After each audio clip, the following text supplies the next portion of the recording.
G'day guys, my name's Salvador. I've hijacked Tristan's lecture for week 9. I'm here at the Relative Creative Studios and Tristan's not here at the moment. But we're going to be looking at filmmaking as a design practice. So let's get into it. Okay, filmmaking as a whole is a really complex and collaborative art practice. But what we're going to do is just kind of unpack some of the techniques, some of the theories that you could use for your presentations. So with that said, I want to get started with a really brief show and tell to give you some context into some of the work that I've done over the last 10 years.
Gold Coast, I think, have been really clever and entrepreneurial in the way that it's been supporting the local art scene in the lead up to the Commonwealth Games.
Okay, so that piece was what we call in the film and TV industry as a showreel.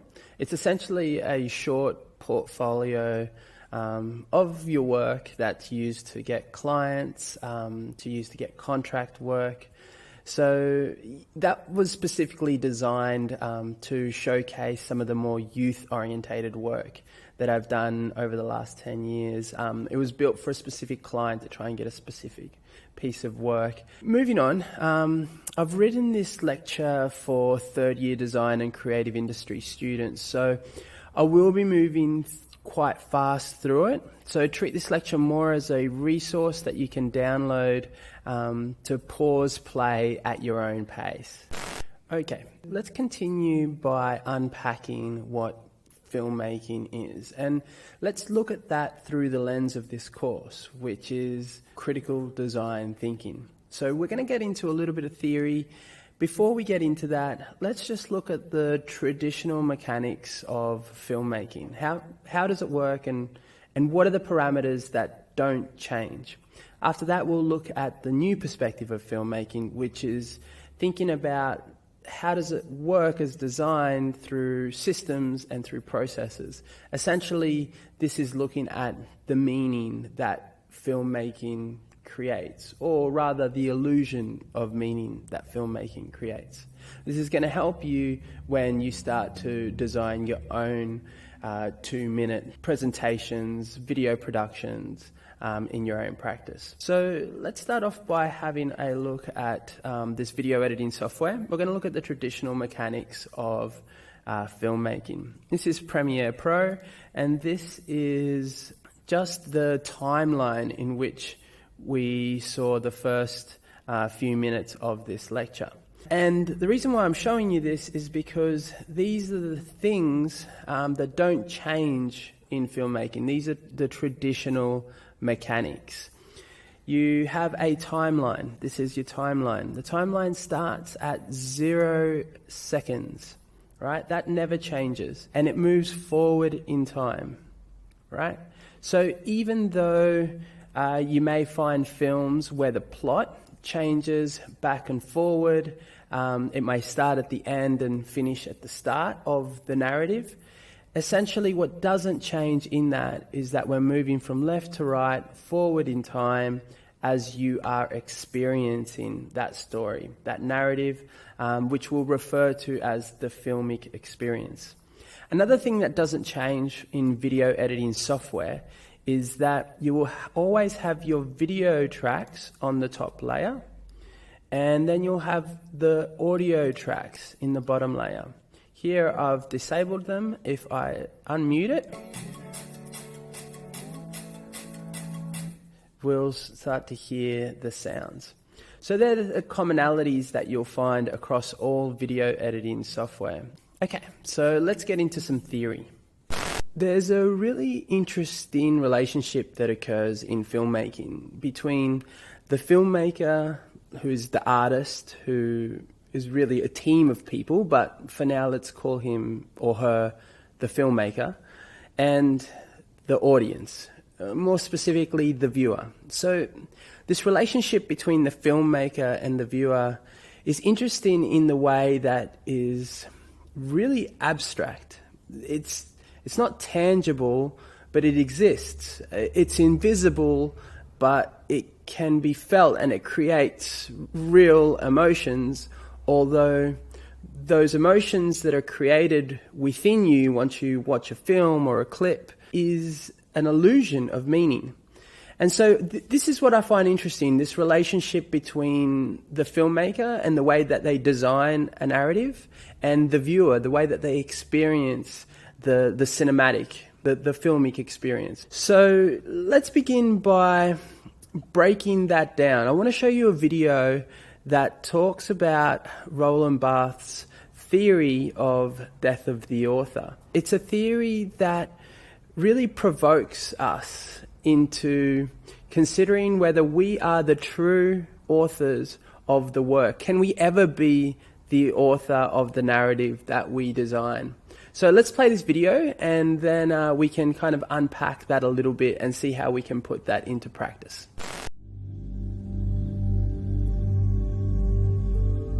The Death of the Author is a linguistic theory written by Roland Barthes.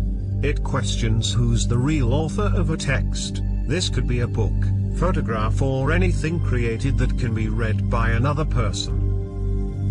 It's always seemed obvious to us that an author is a person who is responsible for a particular piece of work. A writer, for example, would probably claim that he or she wrote the book, and therefore they were the author. Or a photographer might say, yes, I'm the author, because he or she stood there and took the picture. This can also be applied to music, film, television. literally anything that has been created by a conscious mind and therefore can be judged or interpreted by another person. Roland Barthes theorizes that the whole notion of authorship needs to be rethought. He argues that when a text is created, it's a multifaceted manifestation of different cultures, ideas, languages, beliefs, theologies, philosophies, etc. So when the writer puts their pen to paper, they believe that the ideas are their own. And when the book is finalized, they claim to be the author of their creation. However, the problem is that the self-proclaimed author has borrowed everything from previously existing texts that he or she has become aware of. A good example of this is music. An artist creates a track and is considered the author. However, every method and tool used to create the track has come from pre-existing ideas interwoven into something apparently completely new and unseen. This is the same for pieces of writing. Every word used by the writer is already in existence. These words on their own already have meaning derived from earlier cultures and human expression. So when we evaluate texts, we tend to focus on the author, their ideas, methods, beliefs and ideologies. However, as explained, none of the author's ideas are their own and probably belong to no one in particular. That being said, if it's not the author we should be looking towards to understand art, then where should we turn? If the author is irrelevant, what gives such power to the text? What allows it to have such incredible purpose when we read or gaze upon it? Roland Barthes believes that we should look inside ourselves for the ultimate author. We author the world, art, film, photography, etc. through our own interpretations and belief systems. We ourselves ultimately decide what a text means, therefore creating new ideas and meanings in our mind. The meaning of the text can only exist when interpreted, and anything can be interpreted in infinite amount of different ways. Theoretically, if a dog was to run around a beach and create a pattern that somehow represented something distinguishable to us, how could the dog be the author of nothing more than a few lines in the sand? However, to me these are much more than lines in the sand. I am creating my own connotational meaning based on my own experiences in life. Clearly this is a smiley face, but without interpretation it's just a meaningless symbol waiting to be deciphered. It's in the mind of the reader where the idea comes to life. We are the authors of our own texts based on books, photographs, symbols and teachings of others.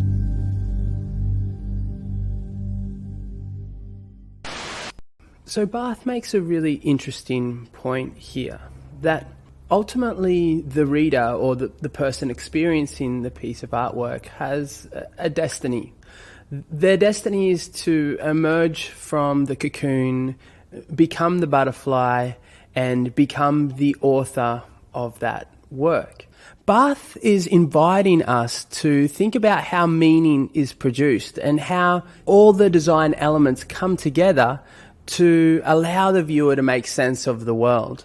And I believe this is where the key point lies in our ability to create perhaps more than what we thought we could. So let's unpack that and look at ways that we can assemble narrative so that we can create a sense or the illusion of meaning.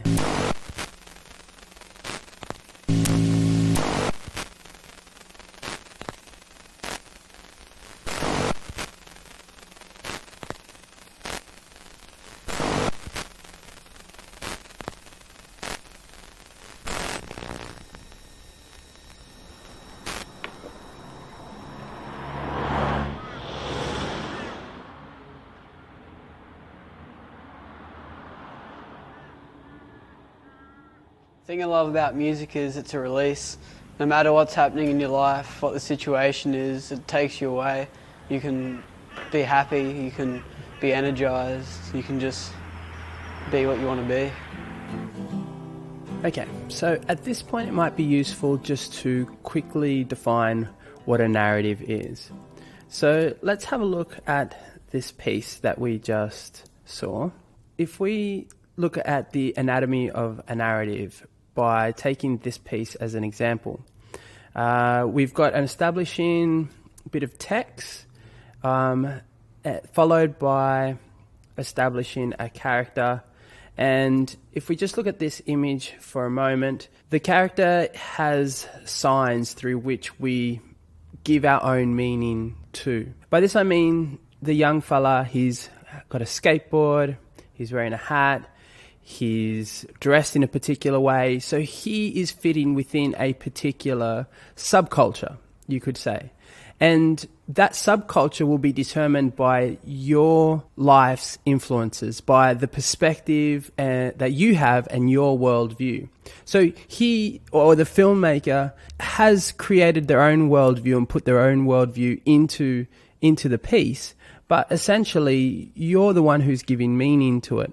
So if we just scroll through it, we use a jump cut between one shot and the next. So this might be an interesting technique that you might want to use in your production, where you have something zooming through the frame, and before that thing, which is a car in this case, exits the frame, you quickly cut to the next shot, and there we have another jump cut again to jump in closer. So what we've actually done here is establish a character, establish a location, and my intention here is to cut to a close-up so that you as the viewer can add your own meaning into this character's state of mind or their state of presence. As a filmmaker, I am putting this film into a certain worldview, and that's what you need to do in your own production, is decide what the worldview of your viewer is going to be, decide what your worldview is, and combine those things together so that we can start to create a sense of meaning. But remember, meaning is an illusion. And what we do here, what's happening here is that we're exiting frame and cutting to another frame, but it's in the same location. So what I'm doing is giving a conclusion or a resolution to the scene. So if we go back to figuring out what the anatomy of narrative is, it's essentially a sequence of moments that are assembled together to give us a sense of time passing. So here, the moments are moments of action. A boy is sitting down, we establish his location, we establish what his motive is, a little bit about him, and the sequence of moments continues as we watch him exit the scene into his own world. What the situation is, it takes you away. You can be happy, you can be energized, you can just be what you want to be.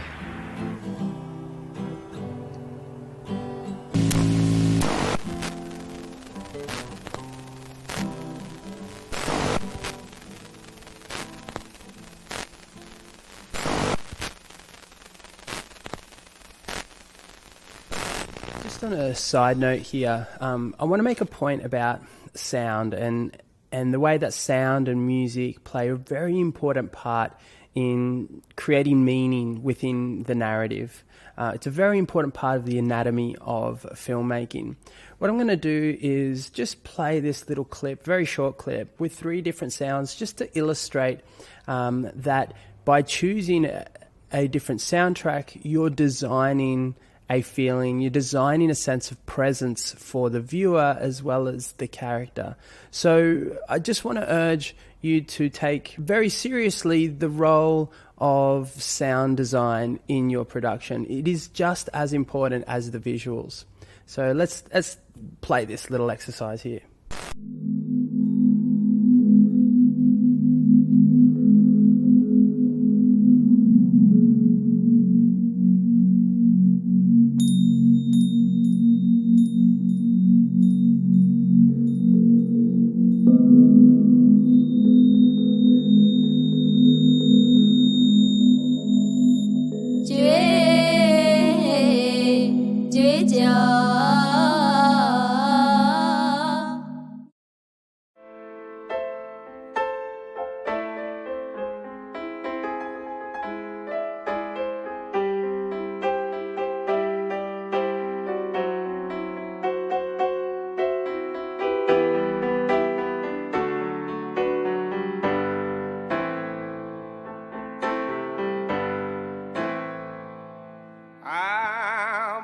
wrecking ball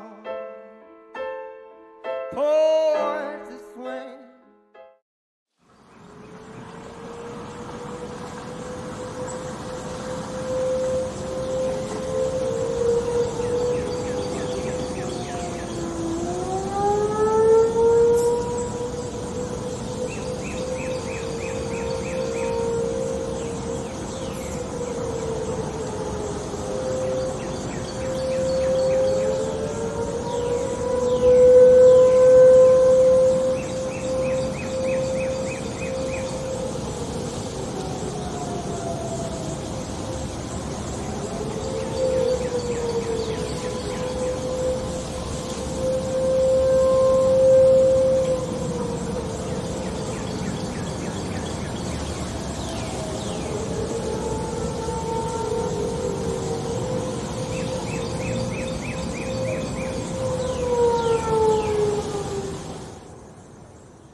Okay, I'll let you draw your own conclusions there about sound design.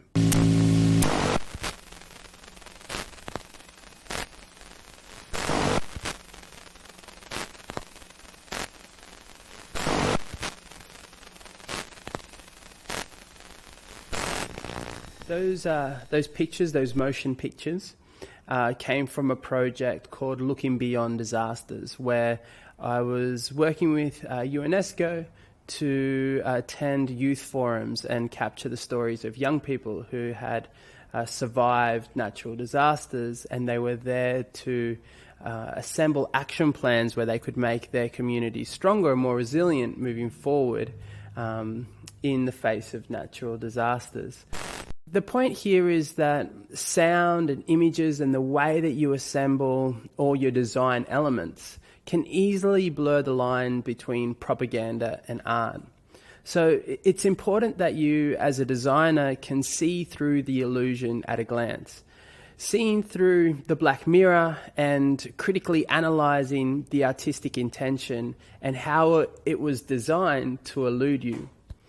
Umberto Eco is a famous Italian writer and a philosopher from the mid-20th century, and he writes, "Monsters exist because they are part of the divine plan. And in the horrible features of those same monsters, the power of the Creator is revealed." Although meaning is abstract and essentially the viewer will always place their own meaning on your work, what the viewer is looking for is the artist's intention. And here I want to spend a little bit of time unpacking this abstract notion. We can define the intention by the aim or the goal. The intention of you as the filmmaker or as the designer of moments and sequences is bound to the viewer ultimately becoming the author of your work. We've established this. Your intention kind of acts like a conduit for the viewer in a way that they can connect all the pieces of meaning so that they feel a sense of resolve by the time the film comes to conclude. Or if they feel a lack of resolve, it's because you've missed the mark. Here is another point from Umberto Eco to highlight the significance of the artist's intention. The text is a fabric woven from signs. It's open and interpretable, but it must be viewed as a coherent whole. It creates its model reader, and it is more than the sum of the author's words and the reader's meaning. The text is essentially a lazy machine that demands the bold cooperation of the reader to fill a whole series of gaps. Now, I would argue that as the reader or the viewer is attempting to fill in the gaps, they are looking at the artist's intention for signs on how to fill those gaps. Let's apply some decolonization practice to this concept and make a critical statement about capitalism in the process to help us better understand what makes the viewer within that filmic experience unique. So, how does a viewer or an audience differ from a consumer?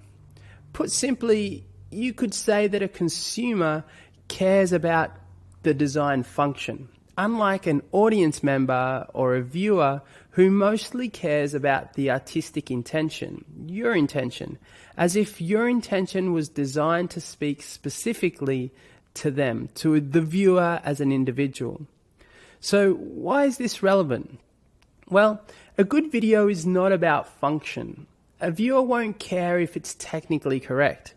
A viewer will care if they are being spoken to in a way that they can relate with. The relationship here is invisible, yet it exists as moments of emotions and sequences, of understandings, of meanings, of illusions between the filmmaker and the viewer. It's kind of like a dance. It's also kind of like a narcissistic, deeply caring relationship that is ephemeral and it's never static, and the viewer can only ever truly verify if your intention and your relationship with the viewer as the filmmaker is ultimately successful or not.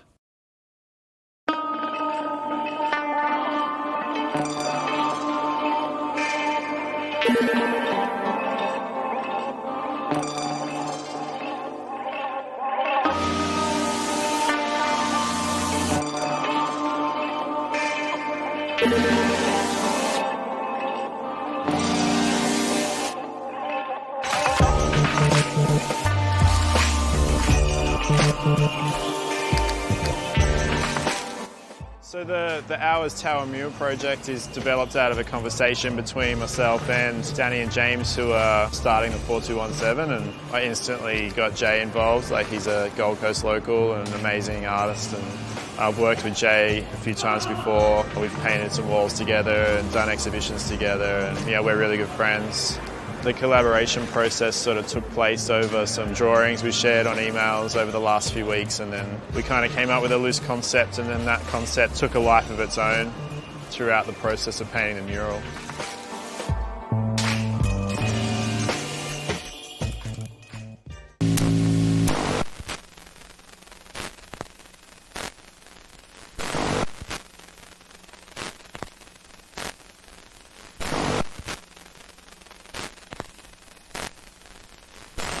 Now, to conclude with the theoretical part of this lecture, I want to examine the concept of the rhizome by Deleuze and Guattari. It's their attempt to describe a system that is unlike a machine being components that come together and work in an orderly function from start to finish and is always reliable.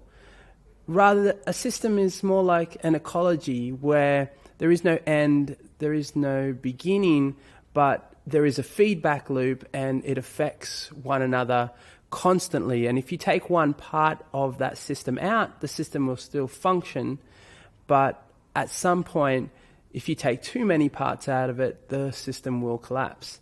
And filmmaking kind of works like this. In my postgraduate honours degree, I used some of the theories from Deleuze and Guattari to try and visualize that connection between what was happening on the screen as all the elements of design were coming together and how that was connecting with the audience or the viewer to create meaning.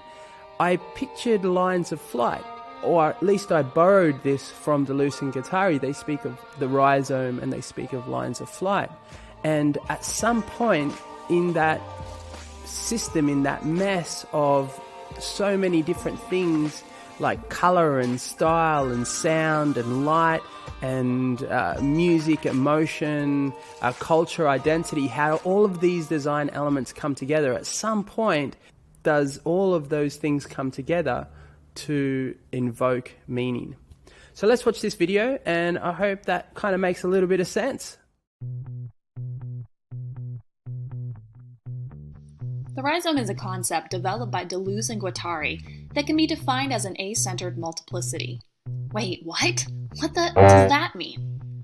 Okay, multiplicities can be understood as neither subject nor object, only magnitudes and dimensions that can't increase in number without changing in nature. Take temperature, for example. 80 degrees Fahrenheit has a certain feeling to it. Any adding or subtracting of degrees results in a different feeling. Compare that to, say, adding or subtracting from a bag of marbles. Whether you add to it or take from it, it's still a bag of marbles. This is a quantitative difference versus a multiplicity, which is more of a qualitative difference. So anyway, that's a multiplicity, and while a rhizome is just a bunch of multiplicities put together in a way that has no structure at all. So why is the concept of the rhizome useful? Well, to think with it is to unveil the many ways that you can approach a thought or activity. Helps question hierarchies and binaries, and provides us with a way to see how everything can be multiple and interrelated. To illustrate this concept, let's compare a tree with ginger. First, imagine a tree with roots extending into the ground, a trunk coming up out of the ground, and branches that go into the sky. Thinking has been historically imagined like this, based on the idea of hierarchies and categorizations. Much of Western philosophy stems from this thinking and can be seen in the structure of our schools, corporations, and even things like child development theories. All of these present a beginning, which is at the bottom, and one desired end to meet at the top. Where the tree is rooted and logical, ginger growth really doesn't make any sense at all. It has no top or bottom and goes off in every which way. Deleuze and Guattari describes 6 characteristics of the rhizome. Notice how they fit the image of ginger. Connectivity and heterogeneity means that any point can be connected to any other, no matter how similar or different. Multiplicity, remember temperature. Asignifying rupture, which means the rhizome can be broken off at any point, but it'll always start up again. And cartography and decalcomania, which makes us think of the rhizome as a map, something that's always open and can be entered at any point. Think about it. Is there really a starting point to reading a map? What these 6 characteristics help us see is that the rhizome is not just a thing, but probably more of a process, an immanent process that allows us to question hierarchical organization. The rhizome's emphasis is not on what is or what was, but more on what can become of it. Some other illustrations of rhizomes might be the internet, especially a website like Wikipedia, or crabgrass. These things don't have a central root, origin, or logical pattern to their growth. These examples and their rootlessness help us envision how we might oppose what has been called rational approaches to knowledge. To think with the rhizome is to give up, at least for a little, beginnings and endings, tops and bottoms, and that comfortable shade of the tree. Because remember, rhizomes are always in the middle and suggest ways of rehabilitating thought as a creative and dynamic enterprise, where things aren't just this or that, but always and. The two of us wrote Anti-Oedipus together. Since each of us was several, there was already quite a crowd.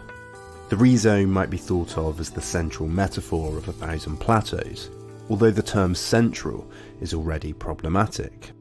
The central theme of the first plateau is the metaphor of the rhizome, which has been adopted as a useful metaphor for much of Deleuze and Guattari's wider position. The key words to remember are freedom, difference, non-linear, everything.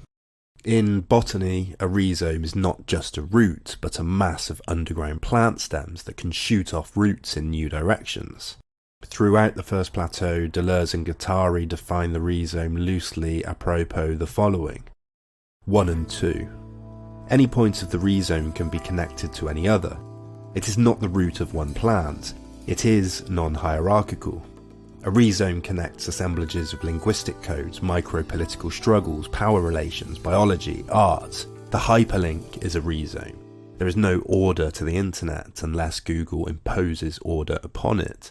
Links take you places, in circles, down strands, down dead ends, to destinations, to unexpected destinations. 3. Rhizomes have the principle of multiplicity. They deny singularity, which cuts off new potentiality. There are no central points. Everything has elements of the rhizome then, but not everything is a rhizome.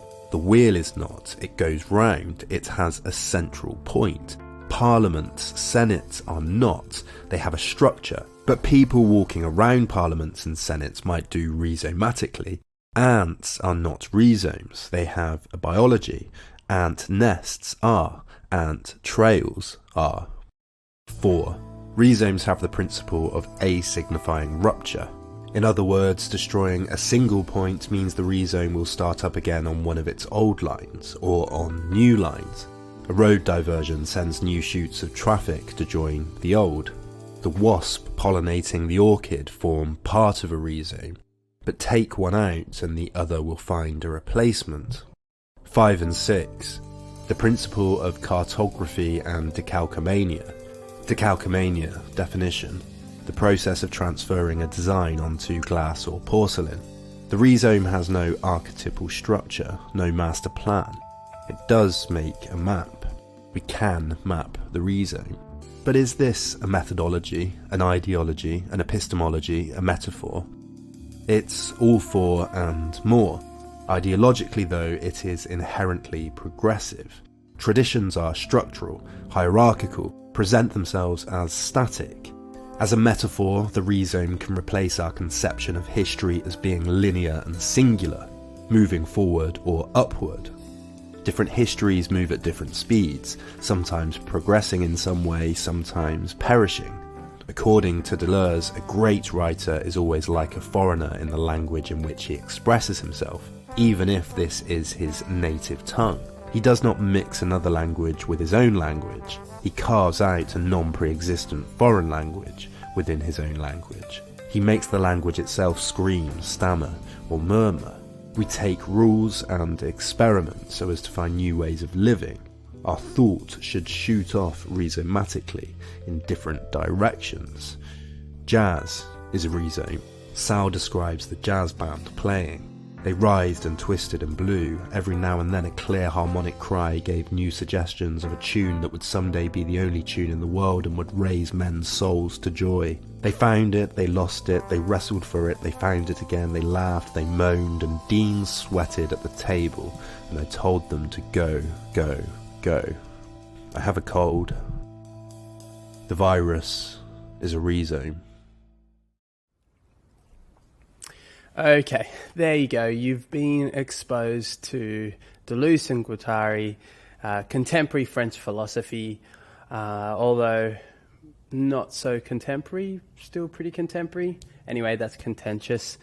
But I thought it was important that you encounter this kind of thinking because it's exactly the kind of thinking that you're being asked to do in this course.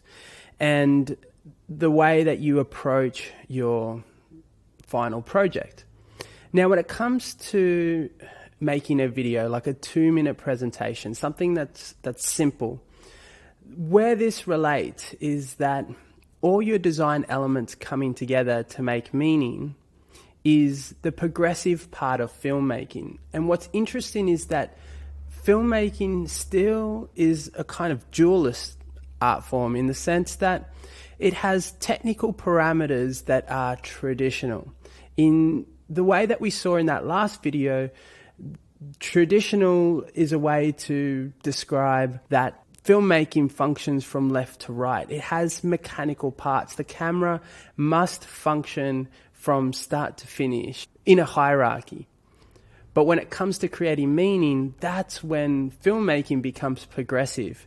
And attempting to create meaning through your artistic intention, it becomes a rhizome. So it's really interesting in that filmmaking is both a rhizome and a traditional function at the same time. And they work quite well with one another.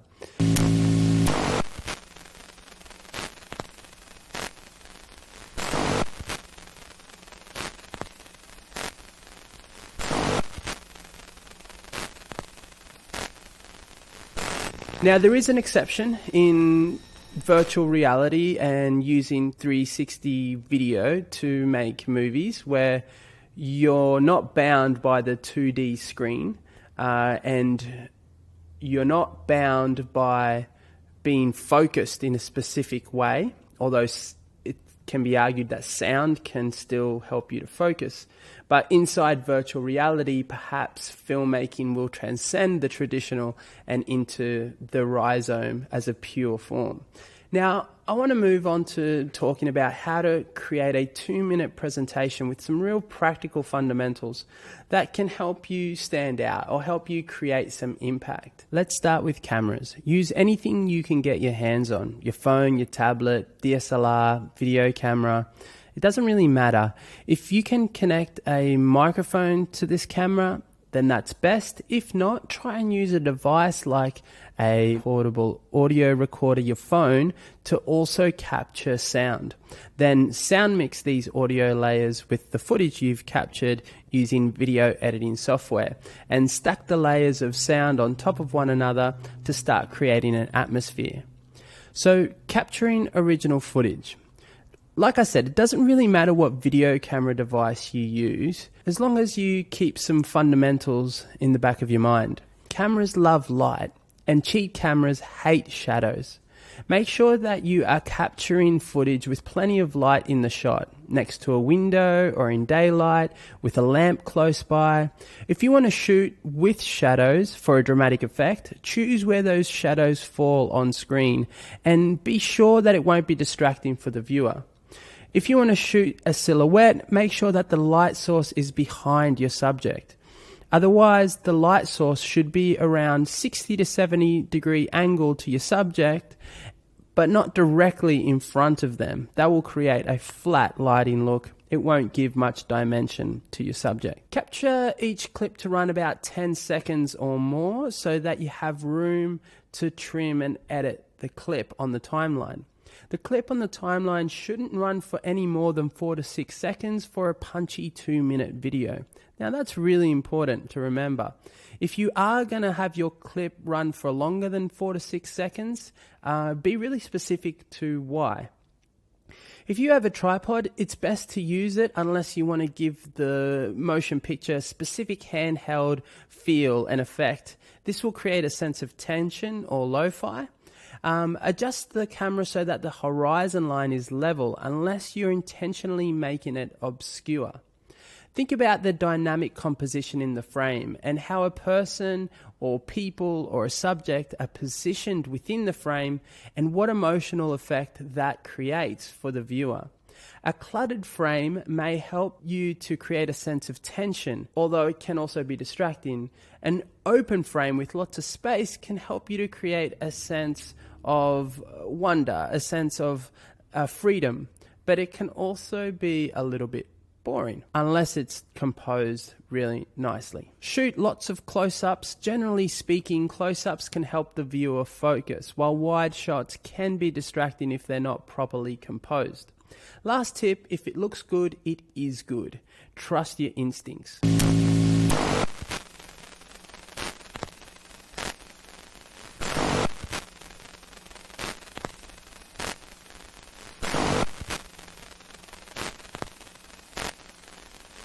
If you have never done video editing before and you're not sure how it works, start by choosing a video editing application. Then go onto their website and search for how to get started videos. It's pretty important that you choose the application first. There's a lot out there. For free editing software, I recommend DaVinci Resolve for skilled editors and GoPro Studio for people just starting out. Your Mac has iMovie and that is also free, but not everybody has a Mac. For screen capture software, OB Studios is great and free. For great copyright-free photos, Unsplash is by far the best. For copyright-free footage, Pexels is good, and my favorite is beachfrontbroll.com. For Creative Commons music, YouTube Creator is probably the best for efficiency. And if you also type into the search bar into YouTube copyright-free music, then go down to the info tab, you'll find some links to SoundCloud downloads if people are providing them. For sound effects, you can also use YouTube, the Creator Studio, but my favorite is freesounds.org. It's by far the best I've found. And finally, fonts. Well, you probably all know about fonts. Just Google free fonts and there's heaps out there.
So, how to start designing your narrative? Start with a short synopsis, a paragraph that outlines the narrative from start to finish.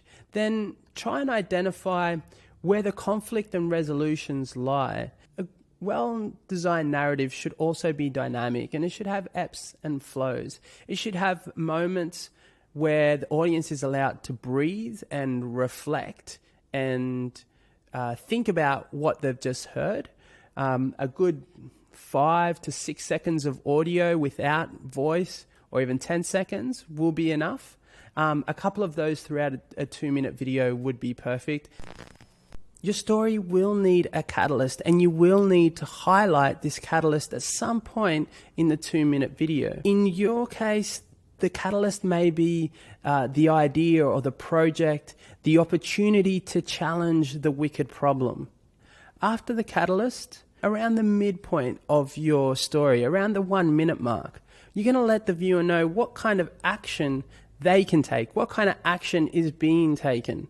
This gives us a sense of hope after we've confronted the conflict. After this midpoint, we get into the B story. It's essentially revealing the theme of the narrative, how people's lives are affected. It's all about the subtext. It's about revealing the emotions and the gain that can be had by taking action.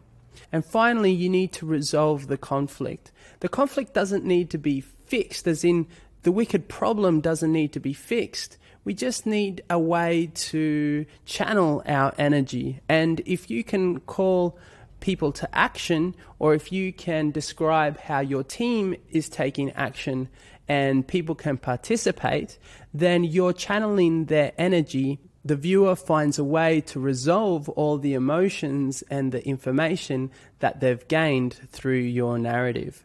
So in this sense, narrative and storytelling is all about design. You're constantly trying to balance this tension and conflict and resolution to create a sense of what could be perceived as meaning.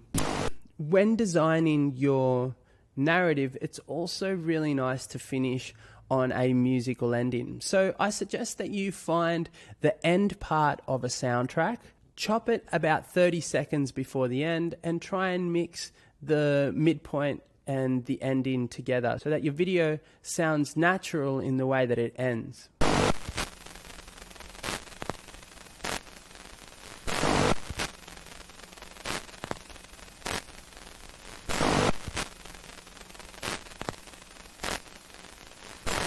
So moving on to production. Most people know about storyboards, but I've found that few people know about shot list. Storyboards take a lot of time to produce and aren't always necessary for a small production. So I suggest creating a shot list. It's similar to a storyboard, but without pictures, and it's more like a recipe.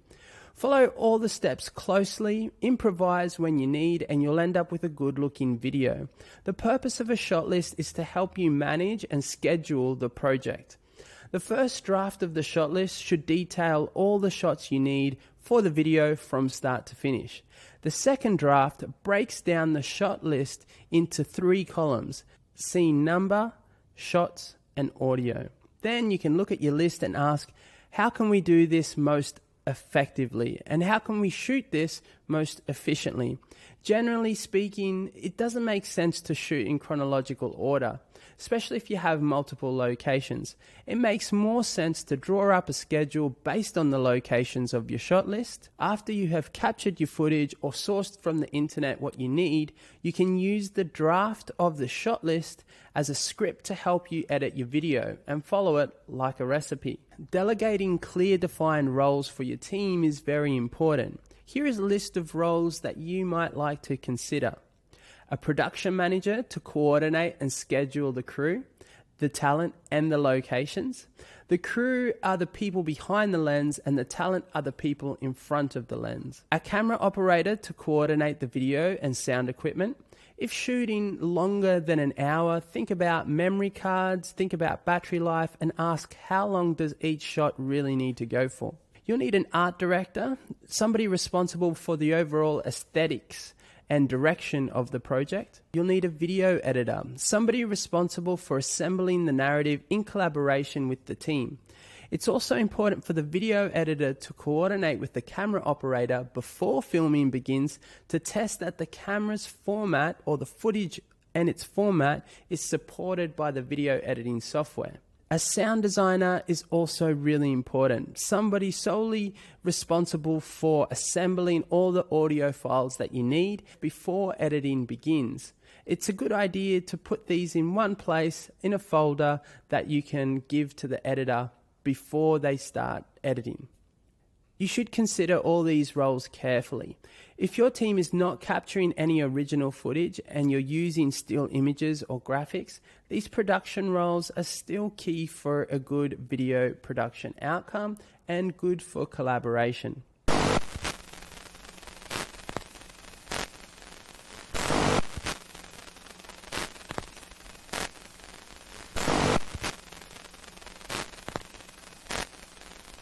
Well, thanks for hanging in there, guys. It's been a really big lecture. We've tried to jam-pack it with heaps of information for you. And really hope that you can take something away from it. Because this lecture is a resource, I'm going to leave you with a couple of more videos that you can watch at your own pace later down the track. The first video is one that Tristan and I put together. It's a call to action. And the second video is another call to action, but of a different kind, one that is asking people to create impact in their lives. And what both videos do and what you should perhaps analyze is the way that the narrative is put together. So good luck with that, guys, and all the best.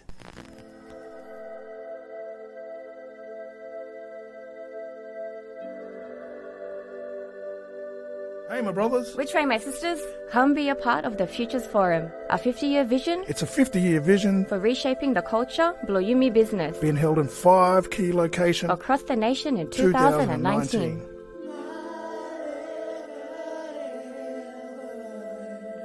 We have been shaped by our knowledge and ancestors for over 65,000 years. 65,000 years. We have always been innovative. We have also moved, flowed and adapted to our ecologies. With our sophisticated and complex societies, technologies and ways of being. We carry these genes in our bodies and in our indigenous knowledge. Collectively, we can unlock this value in our indigenous estate. Our perspectives, knowledge, rights, expression, practices, and innovative ways of contributing to a wider sustainable economy. It is there, waiting for us to track our pasts. In this rapidly shifting landscape with reforming commercial realities, it is time to join with other mobs in this groundbreaking event and shape our cultural practice in local and global game-changing business futures. Our language and law. Blackfella language and law. Our fire. Water. Food, fuel and energy. Our agriculture, economy, conservation and tourism. Our travels and impasses. Blackfellas travels and impasses. And journeys through the complexities. Our holistic and strategically designed futures. Revaluing our economies and trade. Revaluing Mipla economies and trade. Reweaving our movement and place. Reweaving Mipla movement and place. Re-engaging our knowledge. Mipla knowledge and voice. Because impact decisions and strategic plans at a national level. Gain personal and professional insights and skills. Be part of designing an indigenous business model that you can take and share with your communities. Contribute to a growing global indigenous movement in this crucial moment in history. So here, my brothers and sisters, if you are aged between 18 and 30, have experience in running and operating a business, have knowledge of the commercial sector or developing a sustainable business model around community-led projects, applications are now open to participate in this deadly, unique, exciting and immersive design-led event.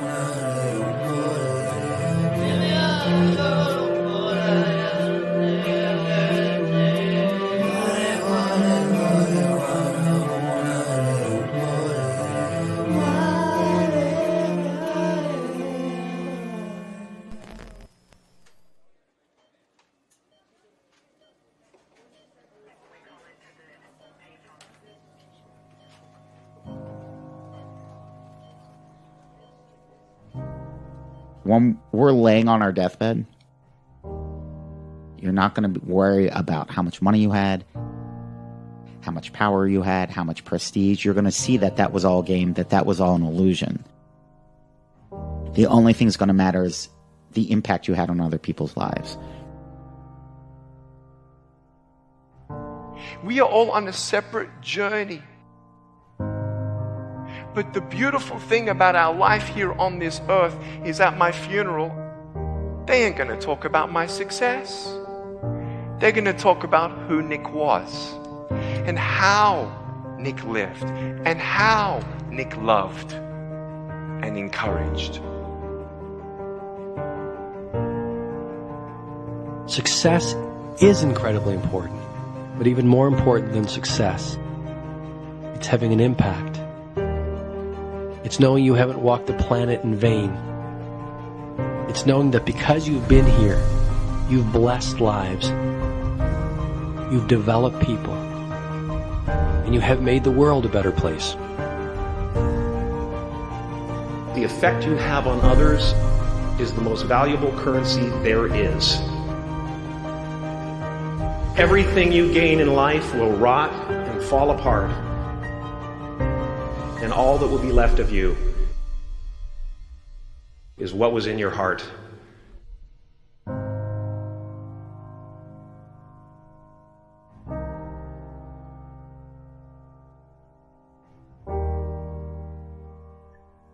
Life is a mirror. And life gives us not what we want. Life gives us who we are. When you were born, you cried while the world rejoiced. Live your life in such a way that when you die, the world cries while you rejoice.